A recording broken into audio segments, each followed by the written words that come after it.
Renungan Pagi, Agama yang Bersinar oleh Ellen G. White, 19 Maret 2023, mari kita berdoa. Bapa kami yang di sorga, Allah pencipta langit dan bumi, laut dan segala isinya, Allah yang maha besar, maha kuasa, sumber segalanya, yang kami sembah selalu melalui anak-Mu yang tunggal, Yesus Kristus. Terpujilah Yesus, anak Allah yang maha tinggi, yang adalah pencipta dan penyempurna iman kami. Pada pagi hari ini kami bersyukur boleh bangun dan berbakti, dan sebagaimana membaca dan mendengarkan nasihat firman-Mu, kiranya ini menjadi pembaharuan bagi masing-masing kami, agar kami bekerja dan menyelesaikannya dengan baik, karena itu akan membawa kebahagiaan. Beserta kami sepanjang perbaktian ini, kehendak-Mu yang jadi. Ampun kami akan dosa dan salah, karena kami berdoa hanya dalam nama anak Allah yang tunggal, Yesus Kristus, yang adalah Tuhan dan Juru Selamat kami. Amin. Renungan hari ini akan dibacakan oleh Saudara Stephen Ayorbaba. Kepada Saudara Stephen, kami persilahkan. Judul pelajaran kita pada pagi hari ini adalah pekerjaan yang diselesaikan dengan baik membawa kebahagiaan. Ayat tema terdapat dalam Pengkhotbah pasal 3 ayat 22.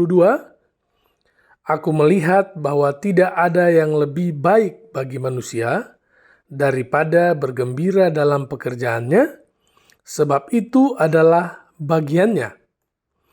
Karena siapa akan memperlihatkan kepadanya apa yang akan terjadi sesudah dia? Mereka yang selalu sibuk dan dengan riang mengerjakan tugas sehari-hari adalah yang paling berbahagia dan sehat. Istirahat dan ketenangan malam membawa ke bingkai lelah mereka tidur yang tak terputus. Tuhan tahu apa yang menjadi kebahagiaan manusia ketika Dia memberinya pekerjaan untuk dilakukan. Firman bahwa manusia harus bekerja keras untuk mendapatkan makanannya, dan janji akan kebahagiaan dan kemuliaan di masa depan berasal dari tahta yang sama. Keduanya adalah berkat. Testimonies for the Church, Jilid 2, halaman 529. Marilah kita ingat bahwa pekerjaan yang sedang kita lakukan mungkin bukan pilihan kita, tetapi itu harus diterima sebagai pilihan Allah bagi kita. Menyenangkan atau tidak, kita harus melakukan kewajiban yang ada pada kita. Segala sesuatu yang dijumpai tanganmu untuk dikerjakan, kerjakanlah itu sekuat tenaga.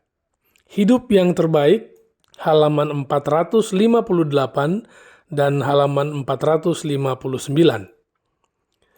Kita harus menganggap setiap tugas, betapapun hinanya, sebagai sesuatu yang kudus, karena itu adalah bagian dari pekerjaan Allah. Doa kita sehari-hari seharusnya, Tuhan, tolonglah saya melakukan yang terbaik. Ajarlah saya melakukan pekerjaan yang lebih baik. Berilah saya kekuatan dan kegembiraan. Tolonglah saya membawa ke dalam pekerjaan saya pelayanan juru selamat yang penuh kasih. Hidup yang terbaik, halaman 460. Semoga Tuhan Yesus memberkati. Terima kasih atas penata layanan Saudara Stephen. Tuhan Yesus memberkati. Selamat pagi saudaraku dalam Tuhan.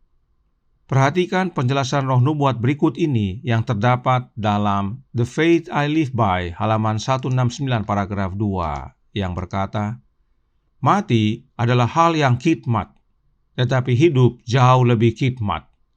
Setiap pikiran dan perkataan dan perbuatan hidup kita akan menemui kita lagi.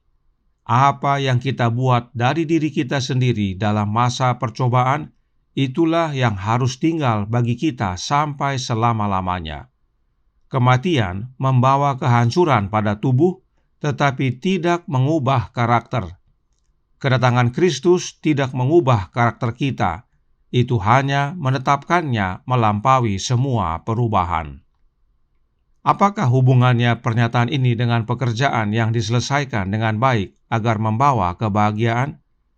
Sebab bekerja mengubahkan karakter, dan kita harus memiliki karakter yang serupa dengan Kristus sekarang ini.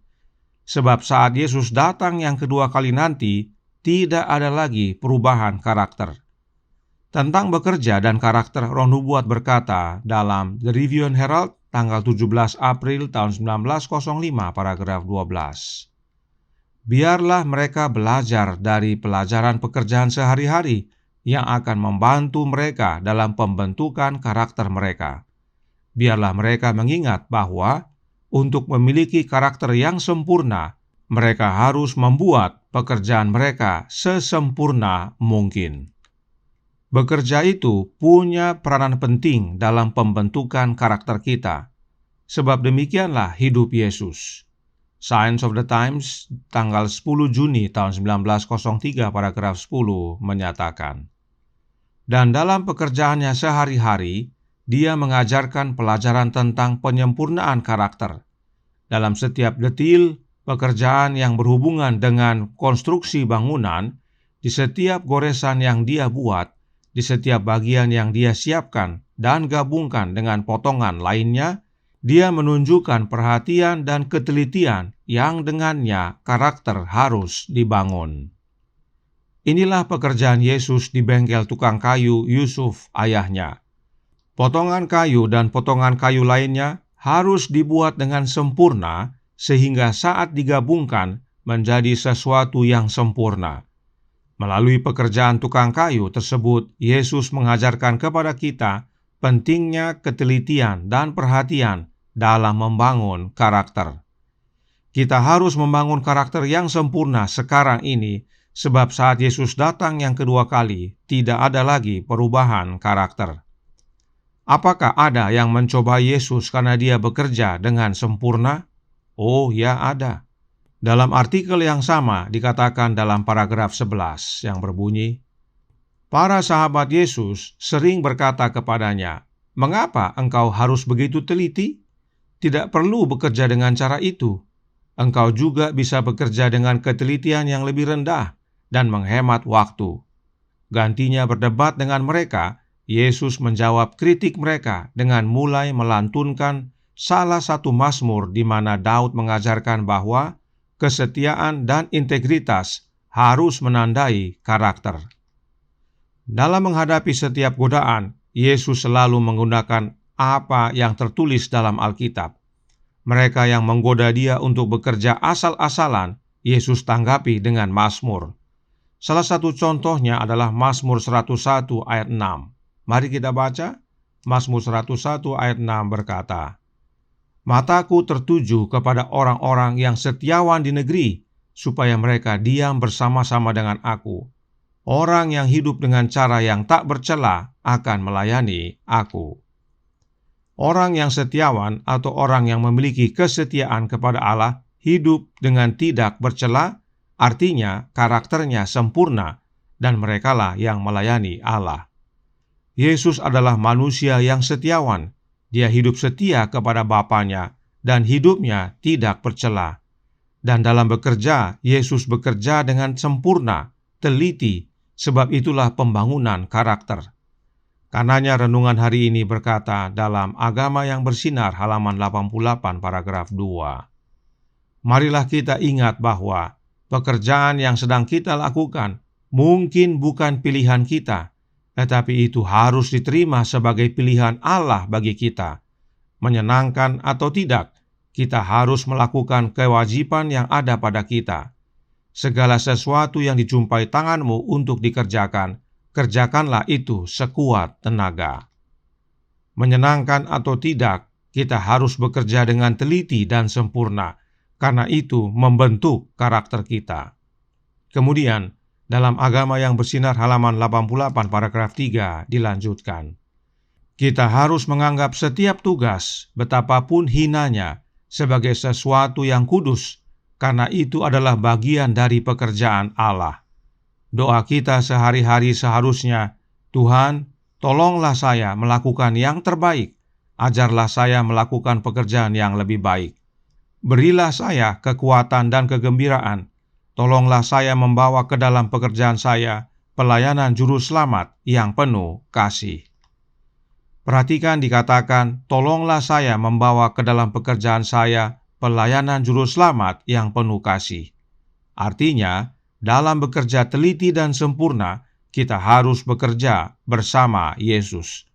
Sebab Yesuslah teladan kita, dan Dia hadir bersama kita oleh kehadiran Roh-Nya, sehingga kita dapat bekerja sebagaimana Yesus bekerja. Teliti, sempurna, dan bukan untuk diri sendiri. Roh Nubuat berkata dalam The Faith I Live By, halaman 169 paragraf 3, yang berbunyi, "Saya memohon kepada para anggota gereja untuk menjadi orang Kristen, menjadi seperti Kristus. Yesus adalah seorang pekerja, bukan untuk dirinya sendiri, tetapi untuk orang lain. Jika Anda orang Kristen, Anda akan meniru teladannya." Yesus menyelesaikan pekerjaannya dengan baik, teliti dan sempurna. Dan apakah hasilnya? Itu membawa kebahagiaan. Demikian juga dengan kita. Bila kita bekerja sebagaimana Yesus bekerja, maka kebahagiaan menjadi bagian kita. Sebab bukan hanya karakter yang diubahkan menjadi sempurna dan kita layak menerima keselamatan, tetapi ada jiwa-jiwa yang bertobat dan selamat. Sebab kita bekerja bukan hanya untuk diri sendiri, tetapi juga untuk orang lain.